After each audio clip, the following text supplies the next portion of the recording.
It was a calm afternoon, and Manny Pacquiao was enjoying some rare downtime. Walking casually through a busy city park, he was accompanied by his wife and young children. The air was filled with the sounds of children laughing, birds chirping, and distant chatter of people enjoying the day. Manny's face showed peace, a well-deserved moment away from the hustle of politics and boxing. Suddenly, a police officer's gaze fixed on Manny. But instead of a polite nod or respectful glance, the officer's eyes narrowed with suspicion. Without any greeting or explanation, he approached Manny aggressively. "Hey you, what are you doing here? Mind if I ask you some questions?" The officer barked, his tone sharp and accusatory. Manny paused, surprised by the abruptness, but he responded calmly. "I'm just here with my family, enjoying the park." The officer didn't seem satisfied. His posture stiffened, and he leaned in closer. "You don't look like you belong here. What's your business?" Bystanders nearby started to notice the tension. Some paused their conversations, watching closely. A few discreetly pulled out their phones, sensing something was off. Manny remained composed, refusing to match the officer's hostility. "I'm just a regular citizen," he said evenly. "I have nothing to hide." The officer's eyes flashed with irritation. "You're being suspicious. You better cooperate." Manny's family looked uneasy, exchanging worried glances. His wife gently placed a hand on his arm, whispering for him to stay calm and not provoke the officer. But Manny's mind raced. He had faced many battles before, inside the ring and in public life, but never had he been confronted like this, treated unfairly simply because of his appearance. What Manny did next shocked everyone standing there, whispered a bystander nearby, capturing the moment on their phone. The crowd held its breath, waiting for the world champion's next move.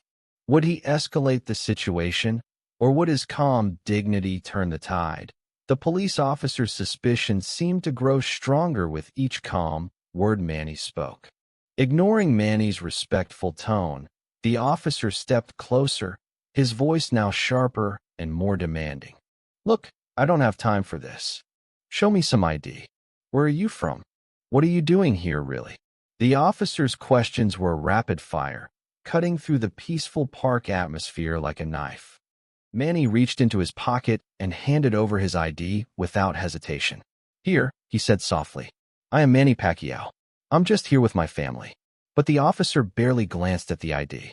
Instead, he folded his arms and stared down Manny as if he were hiding something. "I've never heard of you," he muttered. "You still need to answer my questions."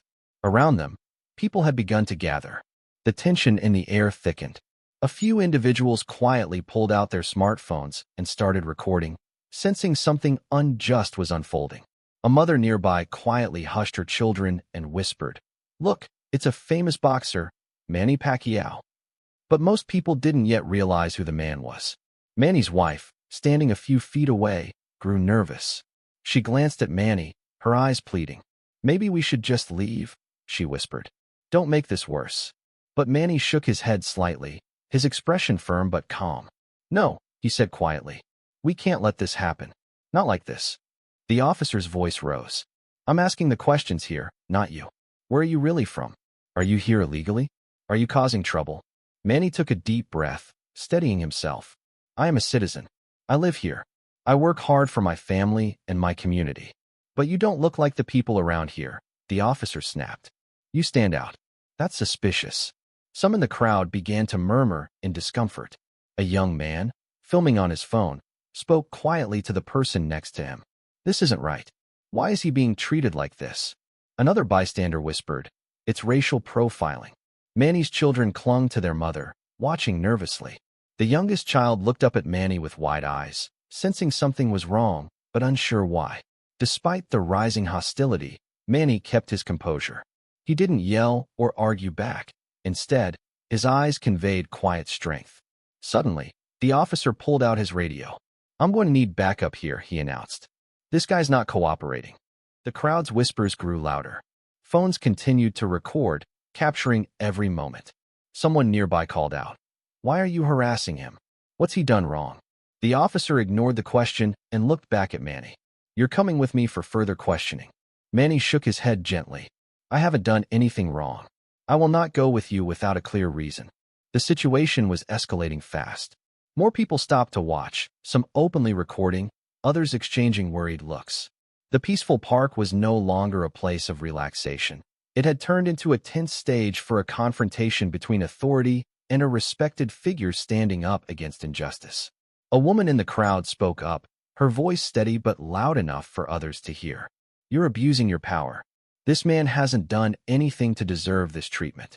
The officer glanced at her, but said nothing. Manny's wife stepped forward, her voice trembling slightly. Please, officer, this is humiliating for my family. Can we just go home? The officer ignored her plea and repeated his demand. You need to come with me. Manny's jaw tightened.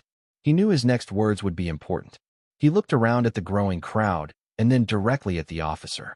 I respect your job, but I will not allow myself to be humiliated or treated unfairly. I ask you to treat me with the same respect you give anyone else. A few bystanders clapped softly in support. The officer's face reddened. His authority was being questioned openly, and it clearly frustrated him. You think you're above the law? He spat. Manny's calm voice was clear and steady. I am a citizen. I follow the law.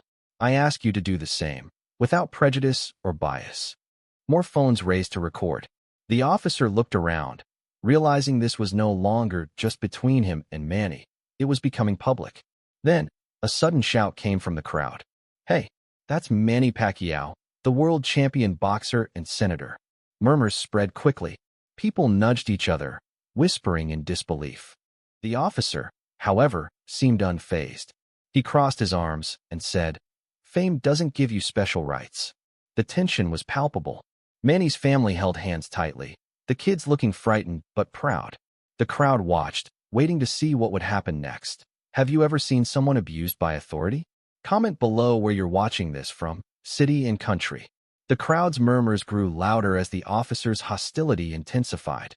His face flushed with frustration, his voice rising above the soft whispers. You're causing a scene, he barked. I'm warning you. Stop wasting my time, or I'll have to take action. Manny looked around at the faces surrounding him, some fearful, some supportive, others shocked. His wife gripped his arm tightly, her eyes filled with worry. Please, Manny, she whispered urgently. Let's just leave. This isn't worth it. The kids are scared. Manny's youngest child clung to his mother's skirt, wide-eyed and trembling. The tension was thick, like a storm about to break. But Manny knew that backing down now would mean allowing injustice to continue unchecked. He swallowed the fear rising in his chest and stood even taller. I understand your position, officer, Manny said, his voice calm but resolute. But I will not be intimidated or treated unfairly just because of how I look. The officer's eyes narrowed. You think you're better than me? Because you're famous? Manny shook his head slowly. No, I believe every person deserves respect and dignity. That includes you and me. The officer took a step closer, his tone growing threatening. You're making this worse for yourself. I'm giving you one last chance to cooperate. The crowd held its breath. The tension was palpable. The park, once a place of peace, had become a battlefield of wills. A man in the crowd stepped forward, holding up his phone. We're recording this. Don't you think you should calm down? Several others began to voice their support quietly, their presence giving Manny strength. Manny's wife wiped a tear from her cheek, while his older children looked on with a mixture of fear and admiration. Officer, Manny continued, I'm here peacefully with my family. If you have concerns, please express them respectfully. But I will not stand for harassment or threats. The officer's face twisted with anger. You don't get to lecture me. I'm the law here. But the law must be fair, Manny said softly, looking directly at the officer. Justice isn't about power or prejudice. It's about fairness. At that moment, the officer's radio crackled again. Backup was on its way. The officer glanced nervously toward the sound, realizing the situation was slipping beyond his control. Manny's family gathered close around him, their presence a silent pillar of support. You're making a mistake, the officer muttered. Suddenly, a whisper passed through the crowd, growing louder. That's Manny Pacquiao, the senator, the champion. Recognition dawned on many faces. Some gasped, Others murmured in awe. But the officer still seemed reluctant to accept who he was dealing with. Fame won't save you now, the officer sneered. Manny remained composed. I'm not asking for special treatment. I'm asking for respect. For myself, my family, and for everyone. The crowd's support grew louder. A woman nearby shouted, "Enough of this harassment." The officer looked around, the weight of many eyes on him, and slowly stepped back. Manny took a deep breath, feeling the swell of courage and solidarity around him. Have you ever had to stand up against unfair treatment even when those around you wanted you to back down? Share your story or comment strength if you believe in standing your ground. As the murmurs grew louder, a sudden whisper spread through the crowd. That's Manny Pacquiao. The words rippled like a wave, moving from person to person. People stopped talking, their eyes widening in surprise. Phones were raised higher as more bystanders began recording, excitement mixing with the tension. A man near the front nudged his friend, whispering, "That's the world champion boxer, and he's a senator too." Another voice chimed in, "The man who's helped so many people with his charity work." Manny's calm demeanor didn't change, but inside, he felt a swell of responsibility. His fame had always been a tool to inspire and help others, but now, it might be the only thing standing between him and injustice. The officer, however, seemed oblivious to the growing recognition. He crossed his arms, his eyes still fixed on Manny with suspicion. So what? Fame doesn't mean you're above the law. The crowd's energy shifted. No longer just a random man facing harassment. Manny was a symbol, a figure of resilience and integrity. Whispers turned into conversations. "Can you believe this cop doesn't know who he's harassing?" someone muttered. A woman nearby gasped softly. "It's wrong to treat anyone like this, but especially someone like Manny." Manny's family stayed close, their nervousness mixed with pride. His wife squeezed his hand gently, offering silent encouragement. Despite the mounting pressure, Manny didn't use his fame as a shield. He stayed humble, his voice steady and respectful when he finally spoke. "I am honored to be recognized," he said quietly. "But I ask only for fairness and respect, as any person deserves." The officer's scowl deepened. His authority was challenged not just by Manny's words, but by the watching crowd. For the first time, doubt flickered in his eyes. Someone in the crowd called out, "Why are you treating him like a criminal when he's done nothing wrong?" More voices joined in. A few people took a step forward, their stance protective. The officer glanced around, realizing that this confrontation was no longer private. It had become a public matter, witnessed and recorded by dozens. "Stay back," he ordered, though his voice lacked the earlier confidence. Manny raised his hand slightly, signaling peace. "There's no need for hostility," he said. "Let's remember why we are here, to serve and protect everyone equally." A young boy in the crowd looked up at Manny with admiration. "You're so brave," he whispered to his mother. Manny smiled softly at the boy, then turned back to the officer. "I do not want to make this harder than it is," Manny said. "But I will not be silenced or mistreated because of bias." The officer's face tightened. He seemed to struggle between maintaining control and acknowledging the weight of the moment. Behind the officer, a few more police cars arrived, their presence adding another layer of tension. The crowd watched silently as the backup officers approached, some nodding respectfully toward Manny. The lead backup officer stepped forward and spoke quietly to the original officer, glancing at Manny's ID. "It's him," the backup officer said firmly. "You need to stand down." The original officer looked embarrassed, his posture slackening. The power dynamic had shifted dramatically. Manny's family relaxed slightly, sensing the turning tide. The crowd erupted into soft applause, their respect and support evident. Manny took a deep breath, feeling a mixture of relief and resolve. "This moment isn't about me," he said aloud, addressing the crowd. "It's about reminding us all that respect and justice must be for everyone." The crowd cheered, some chanting, "Respect! Respect!" The officer who started the confrontation said nothing more, stepping aside as the backup officers took charge. Manny's wife pulled their children close, smiling with pride. Though the confrontation was far from over, the mood had shifted. The community had witnessed a powerful stand against injustice, and the message was clear: no one should be judged by their appearance or status. The tension hung heavy in the air as the crowd looked on, waiting to see what would happen next. The police officer who had confronted Manny moments ago still carried the sting of embarrassment, but he wasn't ready to back down just yet. His eyes burned with frustration, but Manny's calm presence was unshakable. The officer took a step forward, his voice sharp. "You think you can just talk to me like that? You're not above the law. No one is." Manny looked him squarely in the eye. "I am not asking to be above the law," he said firmly. "I am asking to be treated fairly and without prejudice. I am asking that justice be applied equally to everyone." The officer scoffed. "You don't know what you're talking about." The crowd's murmurs grew louder. Some people shouted their support for Manny. Others simply watched in silence, feeling the weight of the moment. Phones were still recording, the entire encounter captured in real time. Manny's voice grew stronger, yet never angry. "This isn't about me being famous or powerful.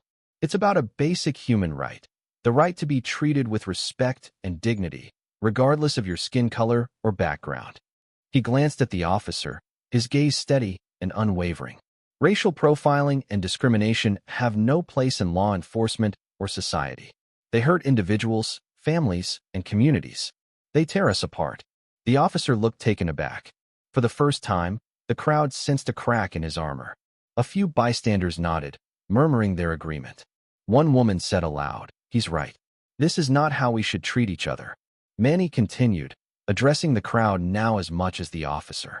"We all deserve to live without fear of being judged unfairly. I stand here not only for myself, but for every person who has faced injustice." The energy in the crowd shifted. What had started as a confrontation was becoming a moment of reckoning. The officer's face reddened. His attempts to intimidate were failing against Manny's calm authority. He struggled to maintain control. Manny raised his hand slightly, signaling peace. "Let's turn this situation into a lesson, one about respect, equality, and unity." A woman near the front clapped softly, encouraging others to join. Soon, the crowd was applauding in support. The original officer took a deep breath, clearly uncomfortable under the watchful eyes of the crowd and the backup officers who had arrived earlier. One of the arriving officers spoke quietly to his colleague. "We need to handle this carefully." The officer who had confronted Manny looked around, realizing the tide had turned. His earlier confidence gave way to embarrassment. Manny's wife smiled gently and whispered, "You did well." Manny nodded but kept his focus on the officer. "I hope this moment reminds us all, respect is not optional. It is necessary." The crowd cheered, some chanting respect. Respect, while others took to their phones to live stream and share the story online. Manny's children, once nervous and scared, now stood a little taller, sensing their father's strength. The officer finally lowered his voice and said, "I'm sorry if you felt mistreated." Manny nodded graciously. "Thank you. Apologies are a good first step. Now let's work towards change." Backup officers began speaking with witnesses and taking notes. The atmosphere started to calm, but the impact of the moment lingered. As the crowd dispersed slowly, many stopped to thank Manny for standing up with dignity. This confrontation was more than just a clash. It was a powerful statement against racial profiling and abuse of power. Manny's message was clear. Standing up for justice requires courage, calm, and respect. No matter the odds, the tension in the park began to ease. A hush fell over the crowd. The backup officers were now fully engaged, speaking calmly with witnesses and reviewing Manny's identification. Suddenly, one of the officers looked up and addressed the crowd. "Everyone, this man is Senator Manny Pacquiao, world-renowned boxer, philanthropist, and public servant," the officer announced clearly. The crowd erupted into applause and cheers. People who were already supportive became even more energized, some chanting Manny's name. Phones raised higher, live streaming the moment for viewers around the world. Manny's family smiled, visibly relieved as they saw the shift in the atmosphere. The original officer who had confronted Manny looked around, his face turning a deep shade of red. His earlier bravado had evaporated completely. The realization hit him.